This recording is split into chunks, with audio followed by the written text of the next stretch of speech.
Hi friends, welcome to another new video.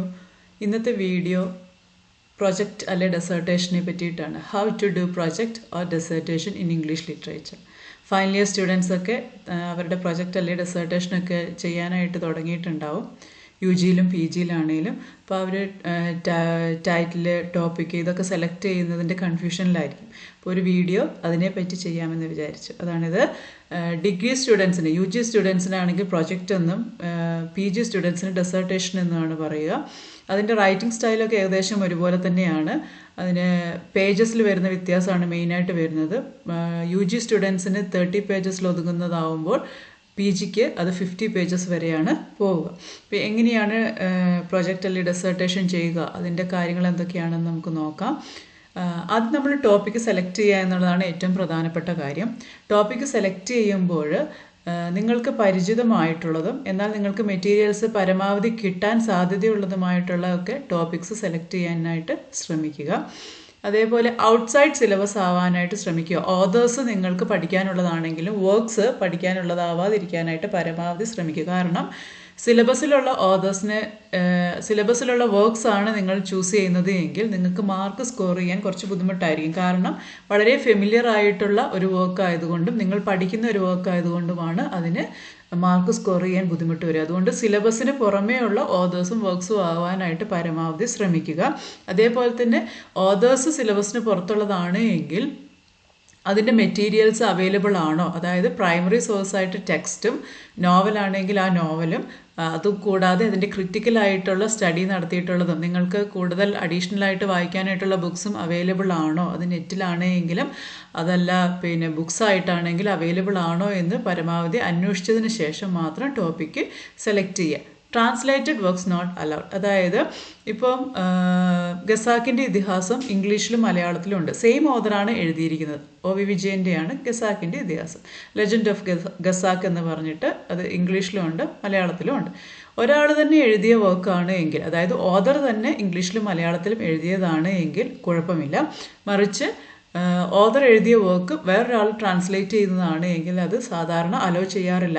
ചില യൂണിവേഴ്സിറ്റികളിൽ hello ചെയ്യുന്നുണ്ടായിരിക്കാം, പക്ഷേ മേജർ ഓഫ് ദി യൂണിവേഴ്സിറ്റീസിൽ അത് അലോ ചെയ്യുന്നില്ല. മോസ്റ്റ് ഓഫ് ദി യൂണിവേഴ്സിറ്റീസിൽ അത് അലോ ചെയ്യുന്നില്ല. അതുകൊണ്ട് തന്നെ ട്രാൻസ്ലേറ്റഡ് വർക്ക്സ് പരമാവധി ഒഴിവാക്കുക. പിന്നെ ടോപ്പിക് സെലക്ട് ചെയ്യുമ്പോൾ ഡ്രാമ, ഫിക്ഷൻ, പോം, ഫിലിം ഇതൊക്കെ ബേസ് ചെയ്തിട്ടാണ് സാധാരണ നമ്മൾ ടോപ്പിക്സ് സെലക്ട് ചെയ്യുക. അപ്പോൾ അതിൽ ഡ്രാമയും ഫിക്ഷനും ആയിരിക്കും കുറച്ചും കൂടി നല്ലത്. പോം എടുത്തു കഴിഞ്ഞാൽ എന്തോ കുഴപ്പമെന്ന് വെച്ചിട്ടുണ്ടെങ്കിൽ അതിലെ എല്ലാ ടെക്നിക്കൽ സൈഡിനെ പറ്റിയിട്ടും ചോദ്യം വരാം. Figures of speech, metrical composition ഇതിനെയൊക്കെ ബേസ് ചെയ്തിട്ടൊക്കെ ചോദിക്കാം. അപ്പോൾ കൺഫ്യൂഷനൊന്നും ഇല്ല. നിങ്ങൾക്ക് ഈസിയാണ്, എടുക്കുകയാണെങ്കിൽ സുഖമായിട്ട് ചെയ്യാൻ പറ്റും എന്നുണ്ടെങ്കിൽ നിങ്ങൾക്ക് പോം എടുക്കുക, അല്ലെങ്കിൽ നിങ്ങൾ ഡ്രാമ അല്ലെങ്കിൽ ഫിക്ഷൻ ചൂസ് ചെയ്യുക. ഫിലിം വരുന്നത് കമ്പാരിറ്റീവ് സ്റ്റഡിയിലാണ് മെയിനായിട്ട് ഫിലിംസ് ഉപയോഗിക്കുക. എല്ലാ യൂണിവേഴ്സിറ്റികളും ഫിലിംസിനെ അക്സെപ്റ്റ് ചെയ്യുന്നില്ല. ചില യൂണിവേഴ്സിറ്റികളിൽ അത് കുഴപ്പമില്ല. അപ്പോൾ അത് നിങ്ങളുടെ യൂണിവേഴ്സിറ്റികൾ അത് അക്സെപ്റ്റ് ചെയ്യുന്നുണ്ടോ എന്നതിനെ ബേസ് ചെയ്തിട്ട് മാത്രം ഫിലിം എടുക്കുക. അതേപോലെ ഫിലിം അല്ലാതെ എടുക്കുന്ന എങ്ങനെയാണെന്ന് വെച്ചിട്ടുണ്ടെങ്കിൽ ഡ്രാമേനെ ബേസ് ചെയ്തിട്ട് ചിലപ്പോൾ ഫിലിം ഉണ്ടാവും. അപ്പോൾ അത് ഈക്വൽ, അതായത് കമ്പയർ ചെയ്യുമ്പോൾ ഒരേപോലെ തന്നെ ഡ്രാമയുടെ അതേപോലെ തന്നെയാണോ ഫിലിം, അത് ഒരു കൊമേഴ്ഷ്യൽ പർപ്പസിന് വേണ്ടിയിട്ടാണോ ചെയ്തിട്ടുള്ളത്, അതിനെയൊക്കെ ബേസ് ചെയ്തിട്ട് നമുക്ക് ചെയ്യാവുന്നതാണ്. ഫിക്ഷൻ്റെ കേസിലാണെങ്കിലും ഫിക്ഷനെ ബേസ് ചെയ്തിട്ട് ഫിലിം ഉണ്ടായിരിക്കാം. അപ്പോൾ അത് നോക്കുക. അതിനുശേഷം മാത്രം ടോപ്പിക്ക് ചൂസ് ചെയ്യുക. ഇനി ചാപ്റ്റർ ഡിവിഷൻ വരുമ്പോൾ നമ്മൾ ശ്രദ്ധിക്കേണ്ട കാര്യങ്ങളാണ്. ചാപ്റ്റർ ഡിവിഷൻ എന്ന് പറയുന്നത് ഇൻട്രൊഡക്ഷൻ, റിവ്യൂ ഓഫ് ലിറ്ററേച്ചർ അല്ലെങ്കിൽ പ്ലോട്ട് ഓവർവ്യൂ, സ്റ്റഡി, അതേപോലെ കൺക്ലൂഷൻ, ബിബ്ലിയോഗ്രഫി ഇത്രയുമാണ് ചാപ്റ്റർ ഡിവിഷനിൽ വരുന്നത്.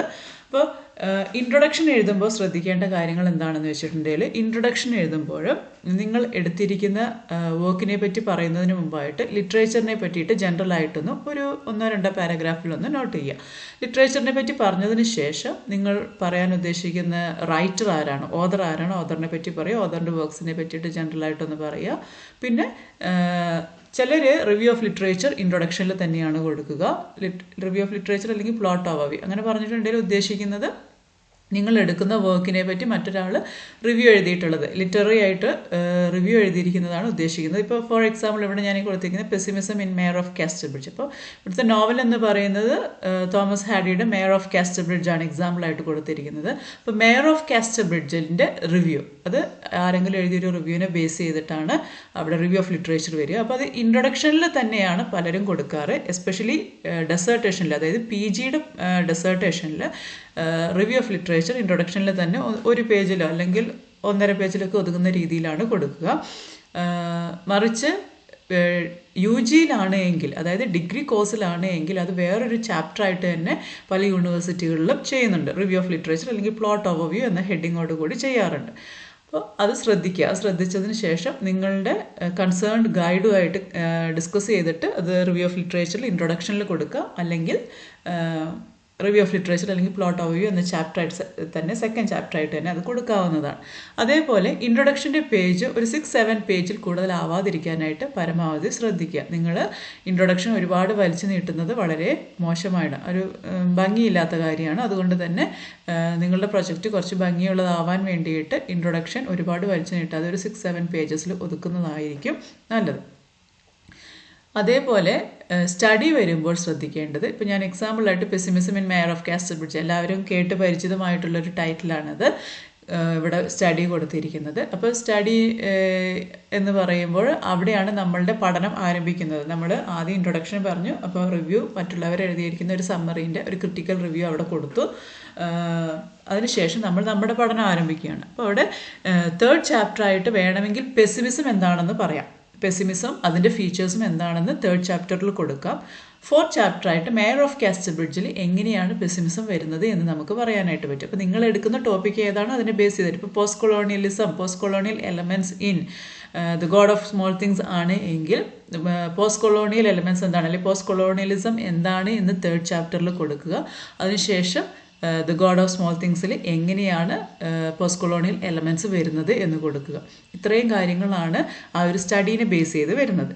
ഇനി നിങ്ങൾ എന്ത് കൺക്ലൂഷനിൽ എത്തിച്ചേർന്നു എന്നതാണ് കൺക്ലൂഷൻ. നിങ്ങളുടെ സ്റ്റഡിയിലൂടെ നിങ്ങൾ എത്തിച്ചേർന്ന കൺക്ലൂഷൻ, അതായത് മെയർ ഓഫ് കാസ്റ്റർബ്രിഡ്ജ് എന്ന് പറയുന്നത് ഒരു പെസിമിസ്റ്റിക് നോവലാണ് എന്ന കൺക്ലൂഷനിലാണോ നിങ്ങൾ എത്തിച്ചേർന്നത്, അതോ മറിച്ച് അല്ല ഇതൊരു പെസിമിസ്റ്റിക് നോവൽ അല്ല എന്നാണ് എത്തിച്ചേർന്നത്, അല്ലെങ്കിൽ the God of small things ഒരു പോസ്റ്റ് കൊളോണിയൽ റൈറ്റിംഗ് ആണ് എന്നാണോ അല്ല എന്നാണ് എത്തിച്ചേർന്നത്. ഇതാണ് കൺക്ലൂഷനിൽ വരുന്നത്. കൺക്ലൂഷൻ എന്ന് പറയുന്നത് മാക്സിമം 4 പേജസ്, 3 to 4 പേജസേ വരാൻ പാടുള്ളൂ. അതിൽ കൂടുതൽ വന്നാൽ അത് ഒരു കൺക്ലൂഷൻ ഒരിക്കലും വലിച്ചു നീട്ടി പറയാറില്ല. അത് ഒതുക്കി ബ്രീഫായിട്ട് പറയുന്നതാണ് എപ്പോഴും നല്ലത്. അതുകൊണ്ട് തന്നെ കൺക്ലൂഷൻ ഏറ്റവും ചെറിയ രീതിയിൽ പറയുന്നു, പോയിന്റ് ബൈ പോയിന്റ് ആയിട്ട് പറയുക, വലിച്ചു നീട്ടി പറയാതിരിക്കുന്നതാണ് എപ്പോഴും നല്ലത്. അതേപോലെ സ്റ്റഡി നടത്തുമ്പോൾ കമ്പാരിറ്റീവ് സ്റ്റഡി നടത്തും. ഇപ്പോൾ ഫിലിം നോവൽ അല്ലെങ്കിൽ ഫിലിം ഡ്രാമ ബേസ് ചെയ്തിട്ടുള്ള കമ്പാരിറ്റീവ് സ്റ്റഡി നടത്തുക, അല്ലെങ്കിൽ പോംസ് ആണ് എടുക്കുന്നതെങ്കിൽ 2-3 പോംസിനെ കളക്ഷൻ ഓഫ് പോംസിനെ ബേസ് ചെയ്തിട്ടാണെങ്കിൽ അതിനെ ബേസ് ചെയ്തിട്ടുള്ള കമ്പാരിറ്റീവ് സ്റ്റഡി നടത്തും. അപ്പോൾ കമ്പാരിറ്റീവ് സ്റ്റഡി നടത്തുകയാണെങ്കിൽ അതിൻ്റെ ഡിഫറെൻറ്റ് എലമെൻറ്റ്സ് ഏതാണോ അതിനെ ബേസ് ചെയ്തിട്ട് നിങ്ങൾക്ക് റിവ്യൂവും കമ്പയർ ചെയ്യുമ്പോൾ ഒന്നിൽ കൂടുതലുണ്ടാവും. 2 വർക്ക്സ് ആണ് എടുക്കുന്നതെങ്കിൽ 2ൻ്റെ റിവ്യൂ ഉണ്ടാവും. അതേപോലെ തന്നെ സ്റ്റഡി നടത്തുമ്പോൾ ചാപ്റ്റേഴ്സ് വേണമെങ്കിൽ കൂടുതൽ ചാപ്റ്റേഴ്സ് ആഡ് ചെയ്യാവുന്നതാണ്.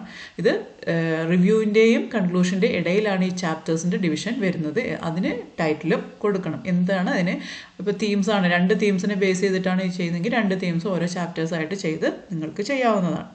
അടുത്തത് ബിബ്ലിയോഗ്രാഫിയാണ്. ബിബ്ലിയോഗ്രാഫി വളരെ ശ്രദ്ധിക്കണം. ബിബ്ലിയോഗ്രാഫിക്ക് നമ്മൾ തുടക്കം തൊട്ട് വായിക്കുന്ന ബുക്സ്, അതിൻ്റെ ഓതേഴ്സും കാര്യങ്ങളൊക്കെ ഞാൻ ഇതിൻ്റെ എൻഡിൽ ബിബ്ലിയോഗ്രാഫിനെ പറ്റി ഡീറ്റെയിൽഡ് ആയിട്ട് പറയുന്നുണ്ട്. അപ്പോൾ ബിബ്ലിയോഗ്രാഫിയിൽ വേണ്ട കാര്യങ്ങളൊക്കെ കൃത്യമായിട്ട് ആഡ് ചെയ്യേണ്ടതായിട്ട് ഉണ്ട്. അപ്പോൾ ആദ്യം തൊട്ട് വായിക്കുമ്പോൾ തന്നെ ഏതൊക്കെ ബുക്സാണ് നിങ്ങൾ റെഫറൻസിന് വേണ്ടി ഉപയോഗിച്ചിട്ടുള്ളത്, ആ ബുക്സും അതിൻ്റെ നെയിമും ബുക്കിൻ്റെ പേര്, അതേപോലെ തന്നെ ഓതറിൻ്റെ പേര്, പബ്ലിഷ് ചെയ്ത ഇയർ, ഇതൊക്കെ നിങ്ങൾ നോട്ട് ചെയ്ത് വെക്കണം.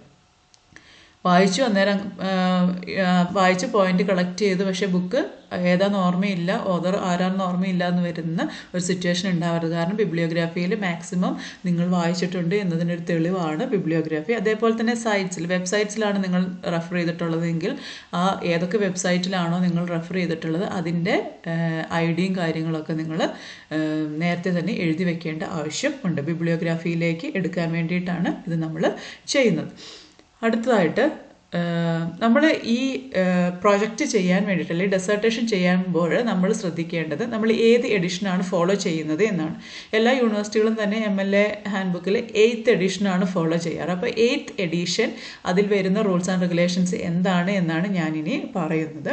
അപ്പോൾ MLA 8th എഡിഷനിൽ നമ്മൾ ഫോളോ ചെയ്യുന്നത് ടൈംസ് ന്യൂ റോമൻ ആണ്. ടൈംസ് ന്യൂ റോമനിൽ ടൈപ്പ് ചെയ്യുന്നത് എന്തിനാണെന്ന് വെച്ചിട്ടുണ്ടെങ്കിൽ നമ്മളുടെ റൈറ്റിംഗ് കുറച്ചും കൂടി വായിക്കാൻ എളുപ്പമാകാൻ വേണ്ടിയിട്ടാണ് ടൈംസ് ന്യൂ റോമനിൽ ടൈപ്പ് ചെയ്യുന്നത്. അപ്പോൾ അതിൽ ഫോണ്ട് സൈസ് മെയിൻ ടൈറ്റിലാണെങ്കിൽ 16 ആണ്. അതായത് ഫ്രണ്ട് പേജ്, പ്രൊജക്റ്റിൻ്റെ ഏറ്റവും ഫ്രണ്ട് പേജ്, നിങ്ങളുടെ എന്താണ് ടൈറ്റിൽ എന്ന് വരുന്ന ആ പേജ് 16 ആണ് മെയിൻ ടൈറ്റിലിൻ്റെ ഫോണ്ട് സൈസ് വരുന്നത്. പിന്നെ ചാപ്റ്റർ ടൈറ്റിൽസ്, അതായത് ഇൻട്രൊഡക്ഷൻ, കൺക്ലൂഷൻ അങ്ങനെയൊക്കെ വരുന്ന ചാപ്റ്റർ ടൈറ്റിൽസ് 14 ആണ് വരിക. എക്സ്പ്ലനേഷൻസ്, അതായത് പ്രൊജക്റ്റ് എഴുതുന്നത് മൊത്തം 12 ആണ് ഫോണ്ട് സൈസ് വരുന്നത്. ഇതാണ് അബൌട്ട് ഫോണ്ട് സൈസ്. ഇനി പേജ് നമ്പർ ഇടേണ്ടത് ടോപ്പ് ഓഫ് ദ പേജ് ആണ്. ടോപ്പ് ഓഫ് ദ പേജിൽ റൈറ്റ് സൈഡിലായിട്ടാണ് നമ്മൾ സാധാരണ പേജ് നമ്പർ ഇടുക.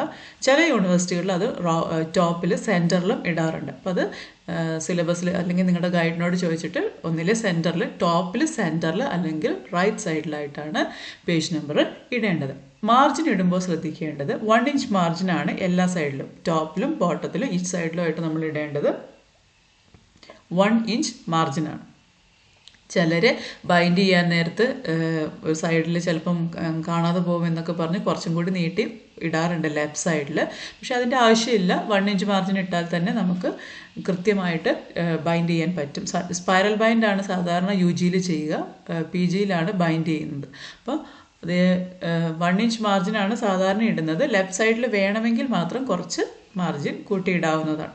ദെൻ പാരഗ്രാഫ് ബിഗിൻ ചെയ്യുമ്പോൾ ഇൻഡൻറ്റ് ചെയ്യുന്നത്, ഒരു സ്പേസ് ഇട്ടതിന് ശേഷം പാരഗ്രാഫ് ബിഗിൻ ചെയ്യുക. ഏത് പാരഗ്രാഫാണെങ്കിലും ഒറ്റ സ്പേസ് ഇട്ടതിന് ശേഷം അല്ലെങ്കിൽ ഒരു 1 ടാബ് അടിച്ചതിന് ശേഷം ബിഗിൻ ചെയ്യുക. The first line of each paragraph 1/2 inch from the left margin. Left മാർജിനിൽ നിന്ന് ഒരു 1/2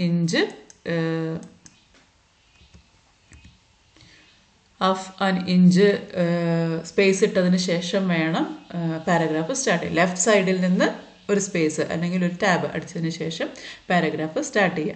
ദെൻ ടെക്സ്റ്റ് സ്പേസ് എന്ന് പറഞ്ഞാൽ, അതായത് വേർഡ്സിൻ്റെ ഇടയിലുള്ള സ്പേസ് എന്ന് പറയുന്നത് ഡബിൾ സ്പേസ് ആണ് ഇടേണ്ടത്. സെൻറ്റൻസിൻ്റെ ഇടയിലുള്ള സ്പേസ് എന്ന് പറയുന്നത് 1 സിംഗിൾ സ്പേസ് ആണ് ഇടേണ്ടത്. ഫസ്റ്റ് ലൈൻ സെക്കൻഡ് ലൈനിൻ്റെ ഇടയിൽ സിംഗിൾ സ്പേസ് ഇടുക.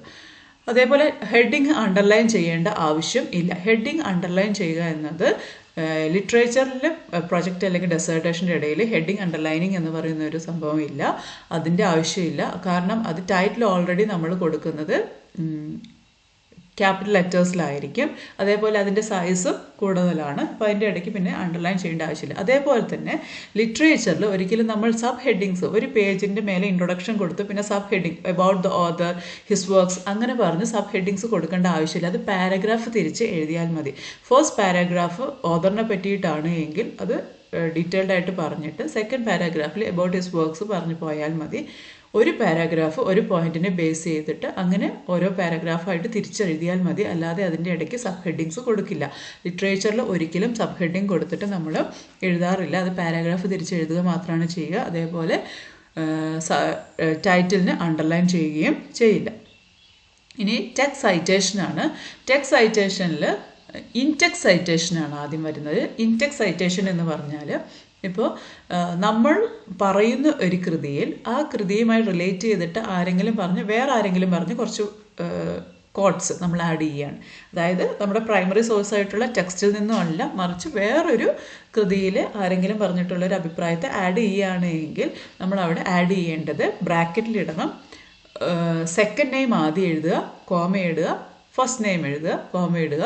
The God of small things 26. ഇപ്പോൾ ഞാനൊരു എക്സാമ്പിളായിട്ട് കൊടുത്തിരിക്കുന്നത് Arundhati Roy second name add ചെയ്തു, കോമ ഇട്ടു, Arundhati first name, then the God of small things അത് ഇറ്റാലിക്സിൽ കൊടുക്കുക, കോമ ഇടുക, ദെൻ പേജ് നമ്പർ 26. ഇത് ആദ്യമായിട്ട് ചെയ്യുമ്പോഴാണ് ഇങ്ങനെ ചെയ്യേണ്ടത്. ഇനി അത് വീണ്ടും ആവർത്തിക്കുന്നുണ്ട്, ഈ ഒരു വ്യക്തി പറഞ്ഞ അഭിപ്രായം വീണ്ടും ആവർത്തിക്കുന്നുണ്ട് എങ്കിൽ റോയ് കോമ 26 അല്ലെങ്കിൽ വെറും 26 എന്നിട്ടാൽ മതി. കാരണം ആദ്യം നമ്മളത് റെഫർ ചെയ്തത് കൊണ്ടാണ് വീണ്ടും വരുമ്പോൾ അങ്ങനെ ചെയ്യേണ്ട ആവശ്യം ഇല്ലാത്തത്. ഇത് ഇൻടെക്സ്റ്റ് സൈറ്റേഷൻ, അതായത് നമ്മൾ എടുക്കുന്ന പ്രൈമറി സോഴ്സ് അല്ലാത്ത വേറൊരു വർക്കിൽ നിന്നും എടുക്കുകയാണെങ്കിലാണ് ഇങ്ങനെ ചെയ്യേണ്ടത്. ഇനി ടെക്സ്റ്റ് സൈറ്റേഷൻ എന്ന് പറയുന്നത് നമ്മൾ പഠനം നടത്തുന്ന കൃതിയാണ് ടെക്സ്റ്റ് സൈറ്റേഷൻ. ഇപ്പോൾ ഞാൻ already pessimism in Mayor of Casterbridge ആണ് നേരത്തെ പറഞ്ഞത്. അപ്പോൾ തോമസ് ഹാഡിയുടെ മേയർ ഓഫ് കാസ്റ്റൽബ്രിഡ്ജ് ആണ്. അപ്പോൾ തോമസ് ഹാഡി എന്ന് പറയുമ്പോൾ സെക്കൻഡ് നെയിം ഹാഡി ആയതുകൊണ്ട് ഹാഡി 21 അങ്ങനെ കൊടുത്താൽ മതി. ഇവിടെ അരുന്ധതി റോയുടെ ദ ഗോഡ് ഓഫ് സ്മോൾ തിങ്സിൻ്റെ റോയ് 26 അങ്ങനെ കൊടുത്താൽ മതി ടെക്സ്റ്റ് സൈറ്റേഷൻ. കാരണം നമ്മൾ പ്രൈമറി സോഴ്സ് എടുക്കുന്നത് ഏതാണെന്നുള്ളത് ബിബ്ലിയോഗ്രാഫിയിൽ റെഫർ ചെയ്യുന്നുണ്ട്. അത് പ്രൈമറി സോഴ്സ് ആയതുകൊണ്ട് തന്നെയാണ് ഇവിടെ വീണ്ടും അത് എക്സ്പ്ലെയിൻ ചെയ്യേണ്ട ആവശ്യമില്ലാതെ റോയ് 26 പേജ് നമ്പർ പിന്നീട് ചെയ്യുമ്പോൾ അത് പേജ് നമ്പർ മാത്രം കൊടുത്താലും മതി എന്നൊരു രീതി കൊടുത്തിരിക്കുന്നത്. ഇനി ഇറ്റാലിക്സ് താഴെ വരുന്നുണ്ട്. ഓക്കെ, അപ്പോൾ ഞാൻ പിന്നെ പറയാം. കൊട്ടേഷൻസ് ആണ് അടുത്തത്. കൊട്ടേഷൻസ് എന്ന് പറയുമ്പോൾ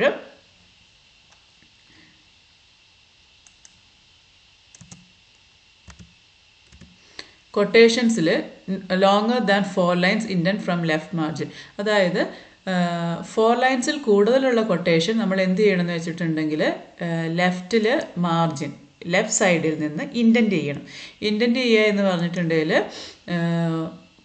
ഒരു ടാബ് ഇടുക അല്ലെങ്കിൽ ഒരു സ്പേസ് ഇട്ടതിന് ശേഷം സ്റ്റാർട്ട് ചെയ്യുക, അതാണ് ഉദ്ദേശിക്കുന്നത്. ഇവിടെ നിന്ന് ലെഫ്റ്റ് സൈഡിൽ നിന്ന് കുറച്ച് സ്പേസ് ഇട്ടതിന് ശേഷം വേണം കൊട്ടേഷൻസ് സ്റ്റാർട്ട് ചെയ്യാൻ. അത് ജസ്റ്റിഫൈ ചെയ്യണം. അതായത് ഒരു 4-5 lines ഉണ്ടെങ്കിൽ അത് ഇങ്ങനെ വേണം വരാനായിട്ട്. അത് ആദ്യത്തെ പാരഗ്രാഫ് എഴുതുന്നത് പോലെ ഫസ്റ്റ് സ്പേസ് ഇട്ട് പിന്നെ എല്ലാം അറ്റത്തു നിന്ന് തുടങ്ങുകയല്ല ചെയ്യേണ്ടത്.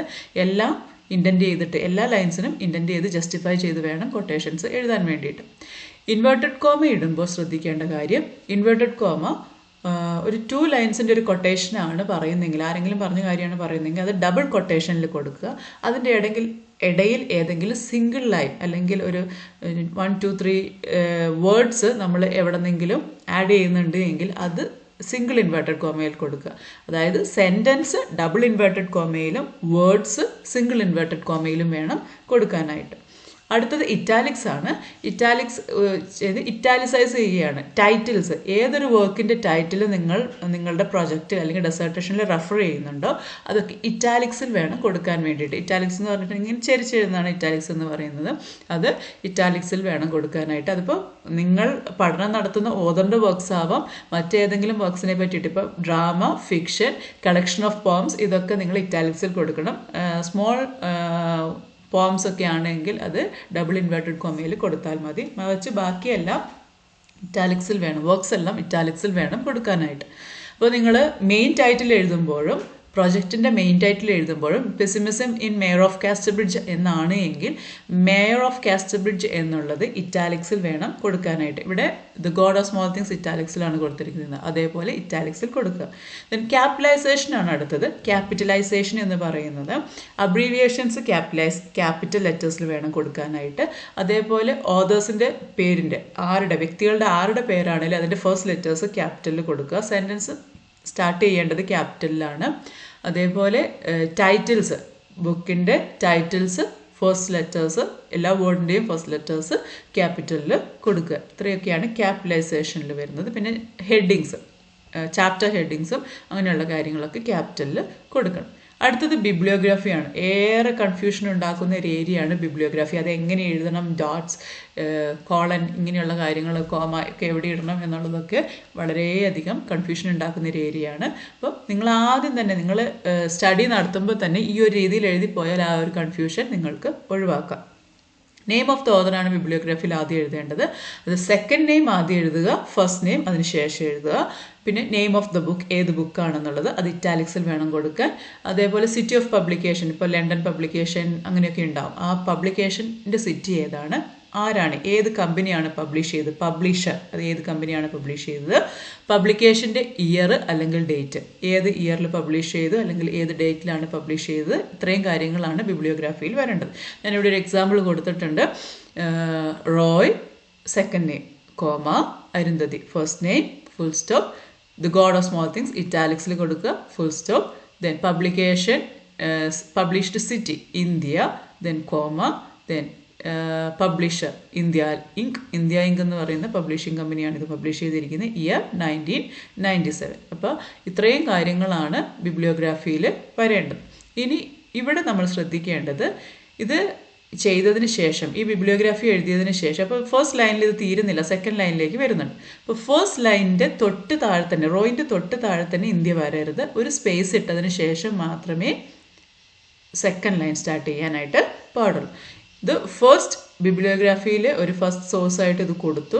ഇനി സെക്കൻഡായിട്ട് വേറെ ഒരു ബുക്കിനെ റെഫർ ചെയ്യുമ്പോൾ ഈ റോയുടെ താഴെ ഫസ്റ്റ് ലൈൻ വരണം, സെക്കൻഡ് ലൈൻ വരേണ്ടത് ഇന്ത്യൻ്റെ താഴെയാണ് വരേണ്ടത്. അതായത് സെക്കൻഡ് ലൈനിൽ ഒരു സ്പേസ് കൊടുക്കേണ്ട ആവശ്യം ഉണ്ട്. ഇങ്ങനെയാണ് ബിബ്ലിയോഗ്രാഫി ചെയ്യുക. ഇനി ബിബ്ലിയോഗ്രാഫിയിൽ വെബ്സൈറ്റ് സൈറ്റേഷൻ ആണ് എങ്കിൽ author's last name then first name, നമ്മൾ നേരത്തെ കണ്ടതുപോലെ second name first name, then title of website, ഏത് വെബ്സൈറ്റിൽ നിന്ന് എടുത്തു അതിൻ്റെ ടൈറ്റിൽ എന്താണ്, name of organisation affiliated with the website, ഇതുമായിട്ട് എന്തെങ്കിലും ഓർഗനൈസേഷൻ കണക്റ്റഡ് ആണെങ്കിൽ അതിനെ പറ്റിയിട്ട് അതിൽ റെഫർ ചെയ്യുന്നുണ്ടെങ്കിൽ അത് കൊടുക്കുക.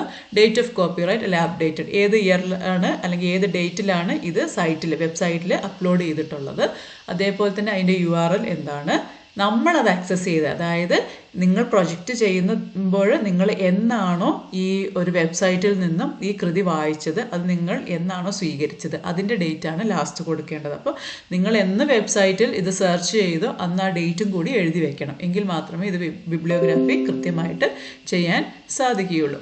ഇപ്പോൾ ഇവിടെ നമുക്ക് കാണാൻ സാധിക്കുന്ന എക്സാമ്പിൾ ഞാനിവിടെ കൊടുത്തിരിക്കുന്നത് മാബിലാഡ് അമനഡ, ദെൻ ഇവിടെ നോക്കിയ ഫസ്റ്റ് ലാസ്റ്റ് നെയിം ആണ് കൊടുത്തത്, അതിന് കോമ ഇട്ടു, ദെൻ ഫസ്റ്റ് നെയിം കൊടുത്തു, ഫുൾ സ്റ്റോപ്പ് ഇട്ടു.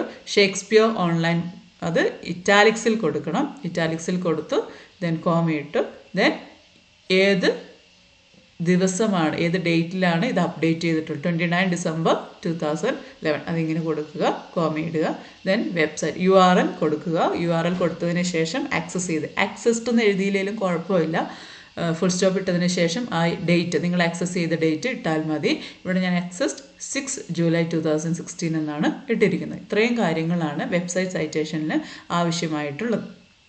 ഇനി ബിബ്ലിയോഗ്രാഫി എഴുതുമ്പോൾ ശ്രദ്ധിക്കേണ്ടത് primary source, secondary source, source, ഇങ്ങനെ 3 രീതിയിലാണ് ബിബ്ലിയോഗ്രാഫി എഴുതേണ്ടത്.